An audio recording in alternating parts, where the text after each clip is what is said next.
শুক্রবার বঙ্গোপসাগরে সৃষ্ট হওয়া নিম্নচাপটি ঘনীভূত হয়ে গভীর নিম্নচাপে পরিণত হচ্ছে, যা ঘূর্ণিঝড়ে রূপ নিতে পারে। আবহাওয়া অফিস বলছে, ঘূর্ণিঝড়ের তাণ্ডব ৪ থেকে ৬ ঘন্টা পর্যন্ত বিস্তৃত হতে পারে এবং সেই সাথে সাইক্লোনটি সিভিয়ার সাইক্লোনেও রূপ নিতে পারে বলে ধারণা করছে তারা।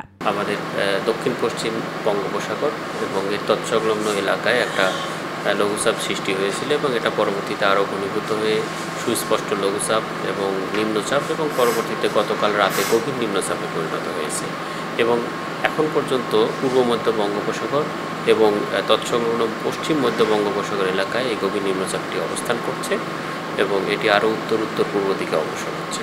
এরই মধ্যে দেশের ৪ সমুদ্র বন্দরে সতর্কতা জারি করা হয়েছে। সেই সাথে পরবর্তী নির্দেশ না দেওয়া পর্যন্ত সকল মাছ ধরার ট্রলারগুলোকে উপকূলের কাছাকাছি থাকতে বলা হয়েছে।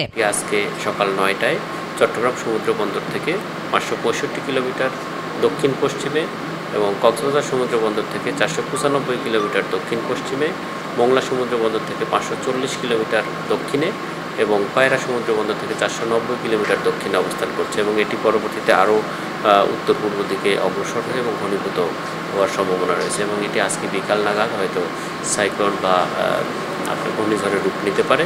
তবে ২৬ তারিখের পর দেশের বিদ্যমান তাপমাত্রা অনেকটাই কমে আসবে বলেও জানিয়েছেন সংস্থাটি। কালকের পরে থেকে সারা দেশেই অন্যান্য জায়গায়, বিশেষ করে রাজশাহী, রংপুর, ময়মনসিংহ এবং সিলেট, এই সকল জায়গাগুলোতেও কিন্তু তাপমাত্রা কমে আসবে এবং এটা কালকের পরে থেকে প্রায় ২ থেকে ৩ দিন কিন্তু তাপমাত্রা তখন কোথাও হয়তো ওইভাবে হিটওয়েভ থাকবে। নুসরাত শারমিন, মাই টিভি, ঢাকা।